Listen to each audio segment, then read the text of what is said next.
तो प्रधानमंत्री इस तरह का जो बयान दे रहा है, इससे तो बेड़ा गर्क देश के संविधान का भी होता है और हमारी इज्जत का भी होता है दुनिया में।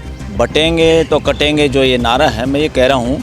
हेलो गाइस, आज की वीडियो में देखने वाले हैं पीएम मोदी और सीएम योगी को लेकर ऐसा कौन सा खुलासा कर दिया इस सुप्रीम कोर्ट के वकील ने कि जिसको सुनकर भाजपा के नेताओं की रातों की नींद उड़ गई। चलिए देखते हैं इस वीडियो में। इस वकील ने मुसलमानों के लिए कही बहुत बड़ी बात। चलिए वीडियो शुरू करते हैं। ओरिजिनल वीडियो लिंक डिस्क्रिप्शन में।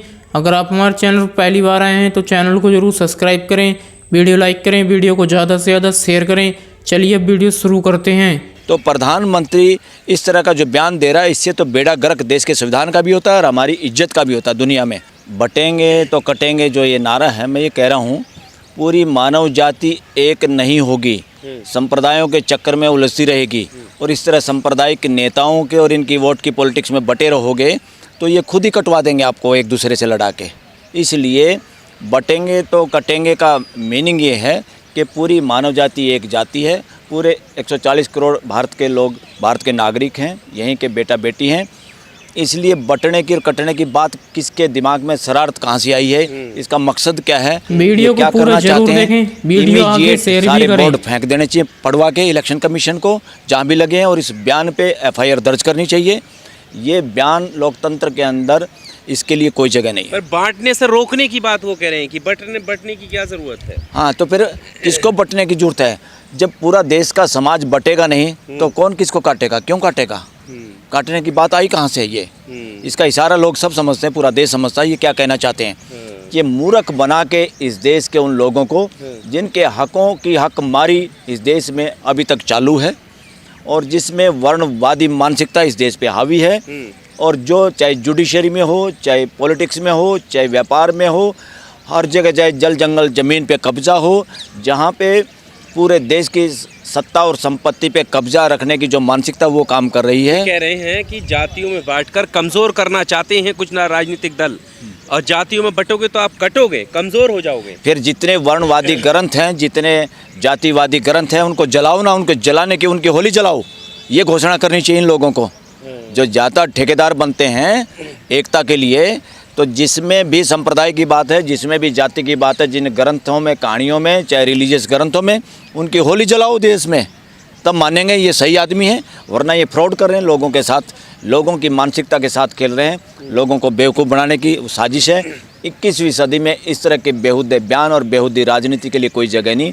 ये राजशाही और तानाशाही में पॉसिबल है जो कि हो रहा है। नाम लोकतंत्र है मगर देश में राजशाही और तानाशाही मानसिकता हावी है। पर देखा आपने कि पूरे इसके जो है इस बयान के पोस्टर बड़े बड़े लगे हैं, महाराष्ट्र में लगे हैं, झारखंड में लगे हैं, और एक राजनीतिक जो है सेट करी जा रही है। जिस देश का इलेक्शन कमीशन खो जाए वहाँ पर ये चीज़ें हो सकती हैं, वही हो रहा है।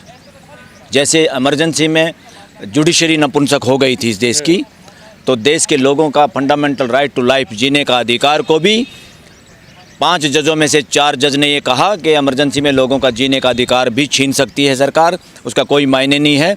इस तरह का घटिया मानसिकता का जो जजमेंट आया था इस देश के अंदर, उससे साबित करता है कि वो लोग जज के भेष में कौन लोग थे या किस मानसिकता के लोग थे, या वो जज के काबिल भी थे कि नहीं थे।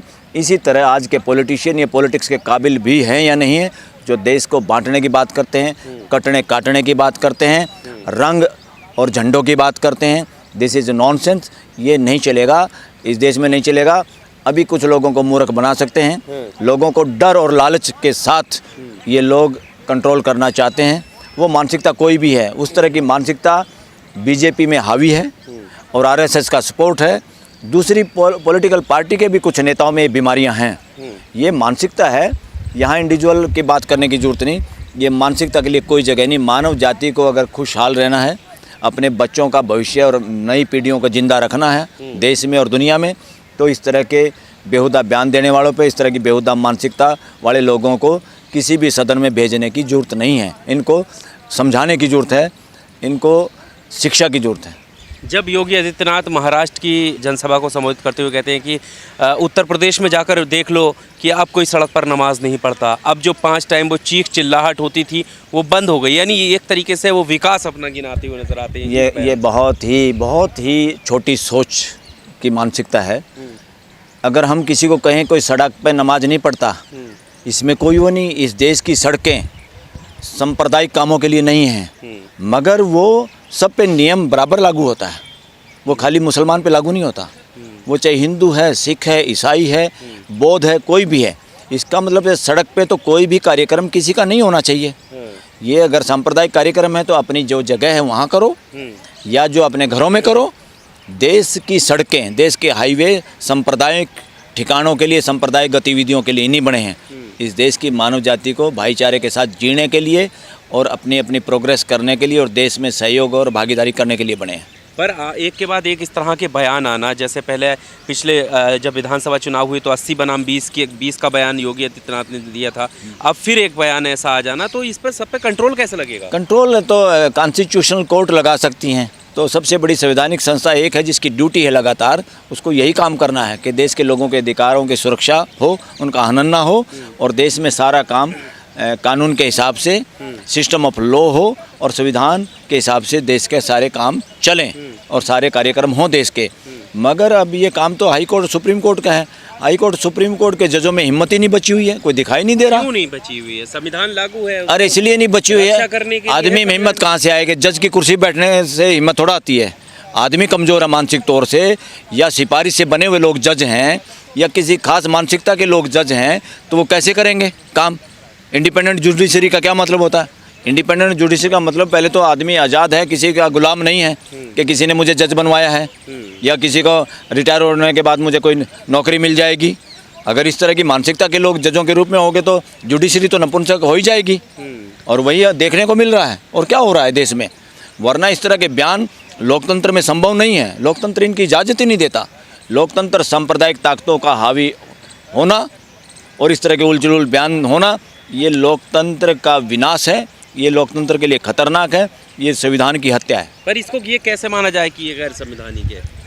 गैर संवैधानिक इसलिए कि इस देश में केवल और केवल नागरिक की बात होगी, लोगों के फंडामेंटल राइट की बात होगी, और लोग जो सांप्रदायिक अपनी गतिविधियां हैं वो एक दूसरे के अधिकारों का हनन करके नहीं कर सकते। वो पर्सनल इशू हैं।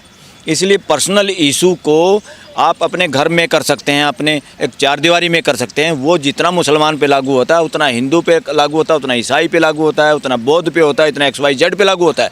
इसलिए आप उस पे आधार पे भेद करके और उस तरह की भाषणबाजी करके लोगों को मूर्ख नहीं बना सकते।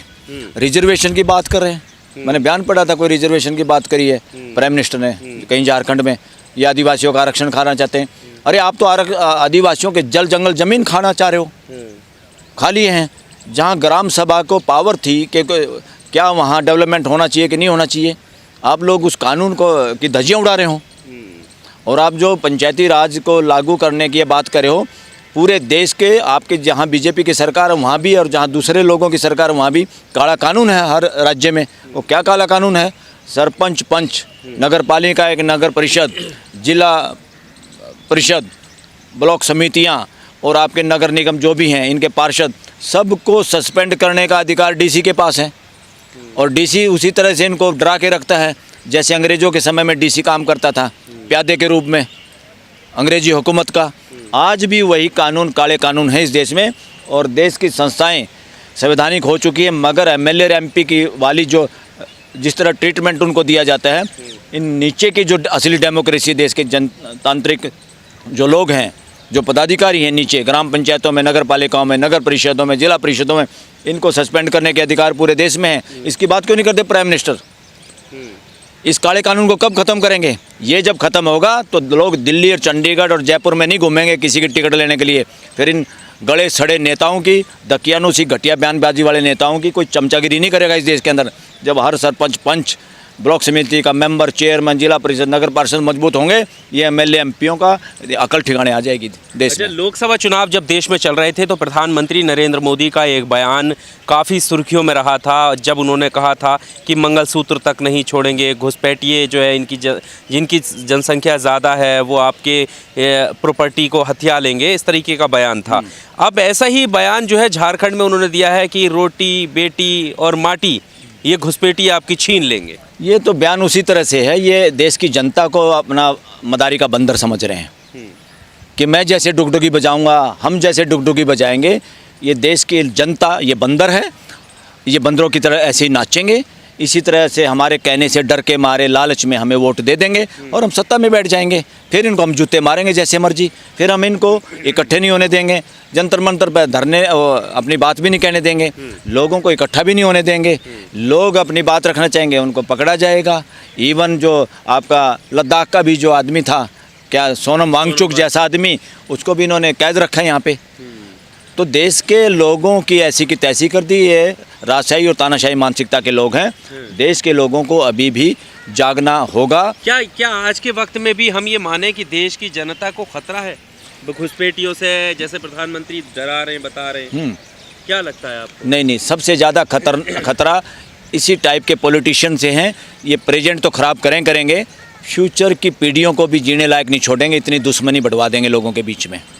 ये बहुत खतरनाक मानसिकता के लोग हैं जो भी इस तरह का बयान दे रहे हैं। मतलब कोई खतरा नहीं है ना। प्रधानमंत्री ये भी कहते हैं ना कि देश सुरक्षित हाथों में, मतलब जो भाजपा के नेता हैं वो कहते हैं देश तो सुरक्षित हाथों में है। देश षड्यंत्रकारियों के हाथ में है, देश बंटवारा की मानसिकता के लोगों के हाथ में है। देश मानव को बांट के सत्ता और पैसा संसाधनों पे कब्जा करने वालों के हाथ में है। देश सुरक्षित हाथों में नहीं है। देश सुरक्षित हाथों में जब होगा जब देश के लोगों की कोई आवाज़ सुने, देश के लोगों के साथ न्याय हो। न्याय कोर्टें भी गलत कहती हैं कि न्याय होना नहीं चाहिए, दिखाई देना चाहिए। मैं कह रहा हूँ ये भी गलत है। न्याय होना ही नहीं चाहिए, दिखाई ही नहीं देना चाहिए। न्याय महसूस होना चाहिए लोगों को, देश की जनता को, दुनिया के लोगों को, या दो क्लाइंट कोर्ट में आते हैं उनको महसूस होना चाहिए कि न्याय हुआ है। ये दिखने दिखाने की चीज़ नहीं है। देखते देखते भी कोई तराजू के डंडी मार के वे गड़बड़ कर देता। बंदर ने बिल्लियों की सारी रोटी खा ली थी। तो ऐसे ही न्याय नहीं ऐसे चलेगा देख दाख के। बच्चे छोटे हैं, वो आपकी तराजू को पहचानते नहीं। आप कहोगे मैंने तो बराबर दे दिया आपको, फिर भी गड़बड़ करता है तोलने वाला। तो न्याय करने और देखने की चीज़ नहीं है, न्याय महसूस करने की चीज़ है। जब न्याय होता है तो सबको अच्छा लगता है। पर अगर प्रधानमंत्री ये बात कह रहे हैं तो क्या जनता को इसका डर नहीं होगा कि वाकई उनकी बेटियां छीन कर ले जाएंगे? एक कोई ऐसा नेता ने नहीं कहा। प्रधानमंत्री को बेटी का महसूस है, पता है उनको बेटी क्या चीज़ होती है? प्रधानमंत्री को पता है गृहस्थी क्या चीज़ होती है? प्रधानमंत्री को पता है रिश्ते कैसे निभाए जाते हैं? ये देश संबंधों का देश है, रिश्ते नातों का देश है। ये सरकारों के डंडे से चलने वाला देश नहीं है। सरकारों में प्रधानमंत्री की जिम्मेवारी, प्रधान जिम्मेदार आदमी है, उसमें कैबिनेट है असली। प्रधानमंत्री कुछ नहीं होता देश में, ना चीफ जस्टिस कुछ होता। ये लोग एक संस्था के मुखिया के तौर पे इनको चिन्हित किया जाता है, मगर सारी बातें सुन के और सामूहिक फैसले लिए जाते हैं। लोकतंत्र उसी का नाम है। तो प्रधानमंत्री इस तरह का जो बयान दे रहा है, इससे तो बेड़ा गर्क देश के संविधान का भी होता है और हमारी इज्जत का भी होता है दुनिया में। और देश के लोग शर्मिंदा होंगे कि इस तरह का प्रधानमंत्री है जो इस तरह के बयान दे सकता है, इतना नीचे सतर पे जाके मानसिकता से बातें कह सकता है। माटी से खतरा किसको हो सकता है कि माटी भी छीन लेंगे? अरे कोई खतरा खुतरा नहीं, इनको आदत खून मुँह लगा हुआ है। इनको एक तरीका मिल गया इस देश के लोगों को मूर्ख बनाए। हिंदू कह के मेजोरिटी में ये लोग इनको डरा के कैसे इनको हिंदुओं के नाम पे वोट ली जाए, और मुसलमान एक टारगेट बना लिया। इनको पता मुसलमान ना तुम्हारे को वोट देगा, इसलिए काम ही ऐसा करो कि लोगों के दिल में डर बिठाओ। इतने सच्चे और ईमानदार हैं तो कितना करप्शन ये लोग इलेक्शन में करते हैं, कितना पैसा बांटते हैं। कई गुना जो लिमिट है उससे ज़्यादा पैसा खर्च हो रहा है। और किस तरह का इलेक्शन कमीशन है और किस तरह के इलेक्शन कमिश्नर है। पूरा देश, पूरा सिस्टम देश का पंगु हो गया है। और देश के लोग खुद ही कर्णधार होने चाहिए ऐसे वक्त में कि देश को किस दिशा में ले जाना है। डर और भय इलाज नहीं है। डर और भय से चोर उचक्के आपका सामान लूटते हैं और आपके चीज़ों को लूटते हैं। डर दिखा के क्या होता है? आपके वोट की चोरी हो, किसी सामान की चोरी हो। जब लुटेरा आता घर में भी हो, चाहे उसकी असली पिस्तौल है या नकली पिस्तौल, और दिखा के लूटता है ना लोगों को।